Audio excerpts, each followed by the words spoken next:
الحمد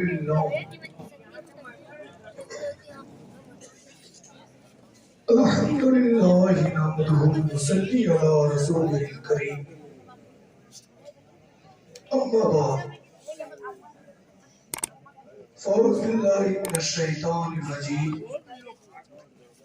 بسم الله الرحمن الرحيم دنا فتدلى فكان قاب قوسين أدنى صدق الله مولانا العظيم وبلغنا رسوله النبي الكريم ونحن على ذلك من الشاهدين والشاكرين الحمد لله رب العالمين. آج سب سے پہلے آقا علیہ السلام کی دربار اقدس میں درود و سلام کا نذرانہ پیش کریں. اللہم صلی علی سیدنا شفیعنا مولانا بارک وسلم صلاۃ و سلام علیک یا رسول اللہ صلی اللہ تعالی علیہ وسلم. یہ فخر کی بات ہے. کچھ کہنے سے پہلے جو حضرات شور شرابہ کر رہے ہیں وہ خاموش رہیں. اے اللہ اپنا وہ بند کیے لو، خاموشی کے ساتھ بیٹھو. یہ فخر کی بات ہے کہ ہم اور آپ غوث اعظم کی محفل میں بیٹھے ہیں اور بایتی ارشاد فرماتے ہیں کہ بڑے بڑے غوث اعظم کی محفل میں جانے کی دعا کرتے تھے مگر پہنچ نہیں پاتے تھے. مگر میرے غوث اعظم کی محفل میں وہ پہنچتا ہے جسے میرے غوث پسند اور بلاتے ہیں. سبحان اللہ. کسی اور کی محفل ہو تو اس میں آپ کی طبیعت آپ کی فطرت شمار ہو سکتی ہے، مگر غوث اعظم کی محفل میں صرف غوث اعظم کی چلتی ہے. خوش نصیب ہے اور آپ کہ حضور محی الدین جلالی غوث اعظم نے ہمیں اور آپ کو پسند فرمایا ہے. اور انشاءاللہ میرا اور آپ سب سنیوں کا غوث اعظم سے جو روحانی رشتہ ہے وہ یہاں سے لے کر روز محشر تک قائم رہے گا. ایک بات کو تھوڑا سا میں جشن غوث المرا میں کہیں پر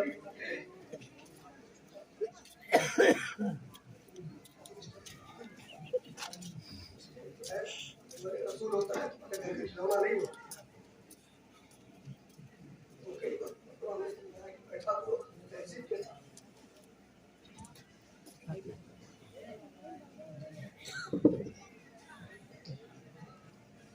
کہ حضور غوث اعظم کا جب ذکر ہوتا ہے تو تھوڑا سا میں بے چین ہونے لگتا ہوں کیونکہ میں اپنے غوث کا ذکر بہت دل سے کرتا ہوں. بے شک سبحان اللہ. اور میرے کچھ چاہنے والے پریشان اس بات سے ہیں کہ آواز نکل نہیں رہی ہے تو تقریر ہوگی کیسے. تو یہ میرے غوث کا فضل ہے کہ میں نے خطبہ پڑھا آواز نہیں نکلی ابھی نکل رہی ہے. یہ میرے غوث کی کرامت ہے. جہاں تک میرے غوث چاہیں گے میں بولتا رہوں گا. بس آپ میرے حق میں دعا کریں اور میں غوث اعظم کی بارگاہ میں آپ سب کے حق میں دعا کروں کہ اللہ غوث اعظم عزت و طفیل میں ہمیں اور آپ کو سلامت رکھے. آمین. یہ اجلاس تیسرا عظیم الشان اجلاس محلہ مصطفیٰ نگر عرف بگیا ٹولہ میں ہو رہا ہے. ہمارے ایمان اور عقیدے کی پہچان جیسا کہ مجھ سے پہلے مولانا سمیر رضا نے بتایا کہ امام احمد رضا خان کے جھنڈے سے یہ اس خانقاہ کی ذمہ داری اور اس خانقاہ جلالیہ اشرفیہ کریمیہ رضویہ کے سربراہ و سرپرست حضور سید منصور احمد بخاری میدان شریف نے جب دی اور خلافت سے جب نوازا، برجستہ اسٹیج پر جملے ادا کیے تھے، اور اس کے بعد جب میرا سفر ہوا تو پھر حضرت نے اس جملے کو دہرایا جس کے گواہ حضرت مولانا آزاد حسین چشتی اور جناب محمد اخلاق احمد بابا صاحب بھی ہیں۔ جملہ یہی تھا ان کا کہ مولانا بادشاہ بنا دیا ہوں اور بادشاہت کو کیسے سنبھالو گے یہ تمہارا ذمہ ہے۔ تم سے اگر کسی کی امید ہے 12 بجے رات میں بھی تو تمہیں وہاں کھڑا رہنا ہے، اسی لیے طبیعت صحیح نہیں ہے مگر اپنے بزرگوں اور سجدوں کے حکم کے مطابق میں ڈٹا ہوا ہوں۔ اور یہ اجلاس آپ سب کی محنت اور کاوش سے ہو رہا ہے، اور اس اجلاس میں جس سے جیسے بھی ہو سکا اس نے خانقاہ کا ساتھ دیا، چاہے وہ انجمن غوثیہ کمیٹی ہو یا ہمارے وہ ملنے جلنے والے حضرات جنہوں نے لنگر غوثیہ میں بھی اور ابھی بھی اپنا وقت دے رہے ہیں، جیسے جناب راشد موبائل صاحب، رخسار احمد انا صاحب، شہباز اور باز، اور جناب پپو ہوٹل والے، گڈو ہوٹل والے، اور عالم موبائل، کبھی قریب سبھی لوگوں نے ساتھ دیا۔ یہ لمبی لسٹ ہے، سب کا نام ذہن پہ ہے نہیں، میں سب کا شکر گزار ہوں، اور انشاءاللہ اگر ایسے ہی ساتھ ملتا رہا تو بہت جلد اسلامی رنگ آپ سب پر ہوگا۔ انجمن غوثیہ کمیٹی جو جہاں تک مجھے یاد ہے 1998 یا 99 یا 2000 کے پیریڈ میں چالو ہوئی، اور اسی محلے نے کمیٹی کی شروعات کی، جس کی بات تو محترم اخلاق احمد صاحب جو بابائے ملت ہے انہوں نے سنبھالی، اور کئی سال تک وہ صدر کی منصب پر فائز رہے۔ اس کے بعد انہوں نے اپنی صدارت کو جوڑا تو جناب آزاد صاحب نے صدارت کے منصب کو سنبھالا، پھر جب انہوں نے چھوڑا تو اب اس کمیٹی کا کوئی پرسار حال نہیں تھا۔ تب ہمت جناب راشد موبائل نے اور رخسار احمد انا نے کی، اور ابھی تک وہ اس کو سنبھالتے آئے۔ اللہ ان دونوں کو سلامت رکھے اور ان کے ذریعے سے دین کا اور کام لینے کی توفیق عطا فرمائے۔ حضور غوث اعظم کے بارے میں منقبت کے ذریعے سے اور تقریر کے ذریعے سے بھی آپ نے سنا، اور میں اپنے علماء دین کا بھی شکر گزار ہوں جو ہر اجلاس میں مجھے ٹائم دیتے ہیں۔ اللہ ان سب کو سلامت رکھے۔ حضرت علامہ جمیل احمد شفیع صاحب، مولانا آزاد حسین چشتی صاحب، حافظ شہباز قادری صاحب، سمیر رضا واسطی صاحب اور بابا اخلاق صاحب، اس کے علاوہ جن بھی شعراء اور مقرر کو دہرایا جاتا ہے کرواتا ہے، جیسے کہ قادری صاحب، اللہ ان سب کو سلامت رکھے۔ دیکھیں کسی چیز کو کرنے کے لیے اور آگے بڑھانے کے لیے ساتھ کی ضرورت ہوتی ہے، مگر اس سے پہلے ایک بات آپ لوگوں سے پوچھنا چاہتے ہیں، ایمانداری سے بتائیے گا کہ اب تک جو پروگرام چلا ہے کیا آپ لوگوں کو پسند آیا کہ نہیں؟ ہم 50,000 25,000 1,00,000 والوں کو بلا کر کیا کریں؟ ہمارے مہاراج کا دامن بہت وسیع ہے، جب نظر دوڑاؤ اس میں ایک سے ایک نگینہ موجود ہے، جو 100 روپے میں بغیر مانگے ہوئے آئیں گے اور 25,000 کا جواب دے دیں گے. بھائی اہل سنت والجماعت کہ ذمہ داران مہاراج گڑھ میں موجود ہیں. ہم باہر سے بلا کر کیا کریں؟ باہر سے بلا کر وہی ہے جو یتیم ہو یا مرحوم یا محروم. اللہ کے فضل و کرم سے بزرگوں کا فیض ہے کہ ہمارے علماء ہمارے ساتھ کھڑے ہیں اور انہی کے نقش قدم پر آپ سبھی ایک ساتھ ہمارے ساتھ کھڑے ہیں. آپ سب کا شکریہ ادا کرنا چاہتے ہیں. کسی چیز کو آگے بڑھانے کے لیے ضرورت ہو، کسی کی پہچان کروانے کے لیے کسی کی ضرورت ہوتی ہے. ورنہ ہم کیسے کر لیں کہ حافظ شہنواز کی ذات کیا ہے، ان کی شان کیا ہے، ان کا مقام کیا ہے، یا مولانا اظہر حسین چشتی کیا علم کیا ہے، ان کی شان کیا ہے. جب تک کوئی تعارف کروانے والا نہیں ہوگا تب تک ہم اس کے بارے میں جان نہیں پاتے کہ میرے بیچ میں رہنے والا کون ہے، یا ہمارے بیچ میں رہ کر کے جو چلا گیا وہ کون تھا. اور اگر نگاہ وسیع ہے تو ہمارے بیچ میں آنے والا جو ہے وہ کون، تو جو موجود ہے اس کا تعارف کروانے کے لیے موجود لوگوں کی ضرورت ہے، اور جو چلے گئے اس کا بھی تعارف کروانے کے لیے اس کے زمانے کے موجود کی ضرورت ہوتی ہے، اور جو آنے والا ہے اس کا تعارف کروانے کے لیے پھر ویسی نظر رکھنے والے کی ضرورت ہوتی ہے جو ہمیں آپ کو بتائے کہ آنے والا کون ہے، اس سے میرا تعلق کیا ہے، اس سے میرا رشتہ کیا ہے. تبھی تو مصطفیٰ کو آنا تھا مگر پہلے آدم آ گئے اور میں نے بتا دیا کہ مجھے آخری نہ سمجھنا، میرے بعد مصطفیٰ جانا رحمت آئی تھی. مصطفیٰ کو آنا تھا تو نور آ گئی اور میں نے یہ پیغام دیا کہ مجھے آخری نہ سمجھنا، میرے بعد مصطفیٰ آنے والے ہیں. مصطفیٰ کو آنا تھا کہ ادریس آ گئے، پیغام دے دیا کہ اے میرے ماننے والوں مجھے آخری نہ سمجھنا، میرے بعد مصطفیٰ علیہ رحمت کی ذات آنے والی ہے. مصطفیٰ کو آنا تھا کہ سیز آ گئی، انہوں نے پیغام دے دیا کہ مجھے آخری نہ سمجھنا، میرے بعد مصطفیٰ کی ذات آنے والی ہے. مصطفیٰ کو آنا تھا کہ یعقوب آ گئے اور یعقوب آئے اپنے شہزادے یوسف کے ساتھ کیا ہوا اسے بھی دیکھ رہے ہیں مگر پیغام دے رہے ہیں کہ اے میرے ماننے والوں مجھے آخری نہ سمجھنا، حلیمہ کا لال ابھی آنے والا ہے.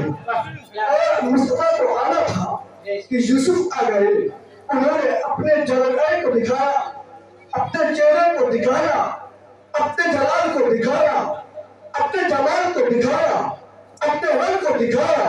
ان کو دیکھنے کے بعد نہ جانے کتنے لوگوں نے ان سے دل لگایا، اور جب دل لگ گیا تو لوگوں نے جب پوچھنا چاہا کہ اے یوسف کیا آپ آخری نبی ہیں، تو یوسف نے مسکرا کر کے کہا ابھی تو مصطفیٰ کی ذات آنے والی ہے، مجھے آخری نہ سمجھ لینا. مصطفیٰ کو آنا تھا کہ ہارون آ گئے اور وہ اپنے بھائی موسیٰ سے کہتے ہیں کہ اے موسیٰ آپ بھی آ گئے. اور ہارون موسیٰ کو ماننے والے جب پوچھنا چاہتے تھے کہ اے ہارون اور اے موسیٰ کیا آپ لوگ آخری نبی ہیں، تو ان دونوں کی بارگاہ سے یہ پیغام کہ اے میرے ماننے والوں مجھے آخری نہ سمجھنا، میرے بعد تو اللہ کا لال آنے والا ہے. مصطفیٰ کو آنا تھا کہ عیسیٰ آ گئے، اور جب عیسیٰ آئے پھر ان سے بھی لوگوں نے پوچھنا چاہا کہ اے عیسیٰ کیا آپ آخری نبی تو بن کر نہیں ہے.